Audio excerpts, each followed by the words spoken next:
歡迎大家收睇 IT 爸爸唔充電呢個頻道。我係一個 IT 人，寫咗10幾年曲，每日都對住電腦。我有2個小朋友，我嘗試唔用電話，唔用 iPad，屋企冇電視，而係用書本、用閱讀陪佢哋認識呢個世界。如果你都想了解一下唔充電嘅育兒方法，記得訂閱啦。唔知你有冇試過咁樣嘅經驗呢？同你嘅小朋友一齊睇書嘅時候，你問佢呢隻兔仔又做緊乜嘢啊？小朋友話佢喺度瞓緊覺，但係其實書入邊嘅兔仔淨係合埋眼諗緊嘢。如果佢咁答你嗰陣，你會點樣俾反應啊？好多時候我哋會下意識咁講，唔係啊，佢唔係瞓緊覺啊，佢喺度諗緊嘢啊。原來我哋都好急住俾一個正確嘅答案佢，因為驚小朋友佢學錯咗。但係今日我想同大家傾下另一個可能性。當你同小朋友讀書嗰陣，我哋嘅心態應該係去欣賞佢嘅答案，而唔係去限制佢嘅答案。但係點解我哋總係想俾一個正確答案佢呢？係因為我哋太習慣考試啦。由細到大，我哋都被訓練要去揾正確答案。選擇題有 A、B、C、D， 填充題亦都只有一個啱嘅字。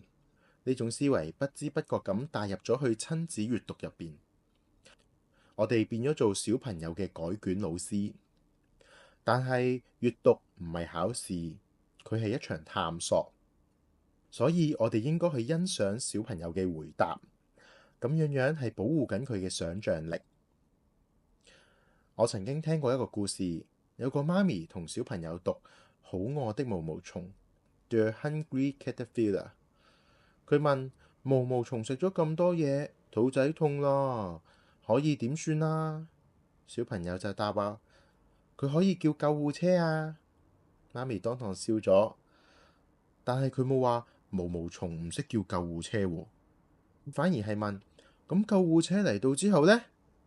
小朋友好興奮咁答佢：醫生叔叔會幫佢打針，跟住佢就好返晒啦。你睇下，小朋友嘅答案真係錯咩？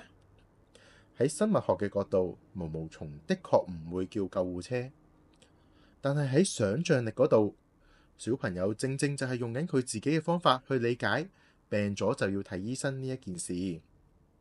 如果我哋急住糾正佢，就係扼殺咗一個精彩故事嘅誕生。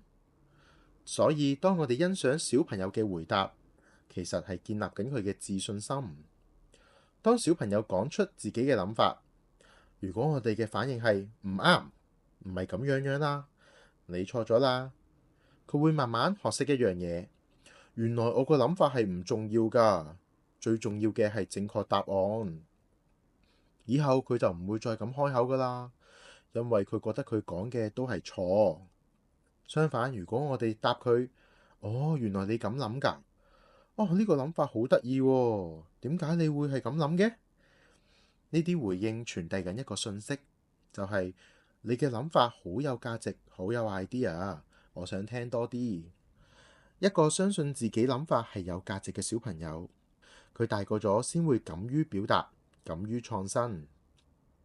而且當我哋欣賞小朋友嘅回答，其實係培養緊佢嘅思考能力。如果我哋永遠都俾標準答案，小朋友就唔覺得需要思考㗎啦。反正媽咪最後都會話我知個答案嘅。但係如果我哋接納咗佢每一個唔同嘅答案，甚至反問你仲有冇其他諗法啊？你覺得點啊？呢個時候係我哋邀請緊佢去嘗試動佢嘅腦筋。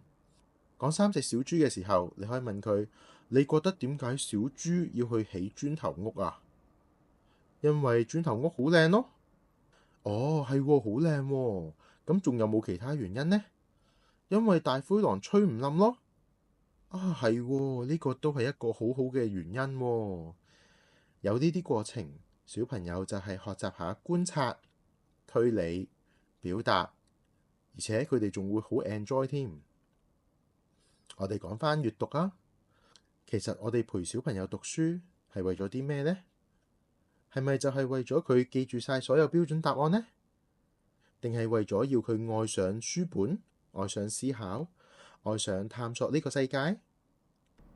所以各位家長，下次同小朋友睇書嗰陣時，你可以試下咁樣講。當佢指住書入邊嗰隻大笨象話呢隻係長頸鹿嘅時候，你唔好急住糾正佢，可以同佢好似講笑咁樣講：咦，你覺得呢隻係長頸鹿啊？長頸鹿條頸長長嘅，但係呢隻動物係個鼻好長喎，又真係有啲似喎。其實佢係大笨象嚟㗎。不如我哋一齊睇下大笨象仲有啲乜嘢特徵。當佢講出一啲你想象唔到嘅答案時候，你唔好先皺眉頭，你可以好好奇咁問佢：哇，你呢個諗法好特別啊！你係點樣諗到㗎？等我哋就將親子閱讀由考試時間嘗試變做探索嘅時間。等小朋友覺得你係欣賞緊佢，令佢學識勇敢去思考，學識勇敢去表達。因為始終有一日佢要面對嘅人生問題，好多都係冇標準答案嘅。到時幫到佢嘅唔單止係記憶入邊嘅正確答案，而且係由細到大俾人欣賞、俾人鼓勵出嚟嗰份思考力。鍾意呢條片，記得 comment、like、share。下條片見。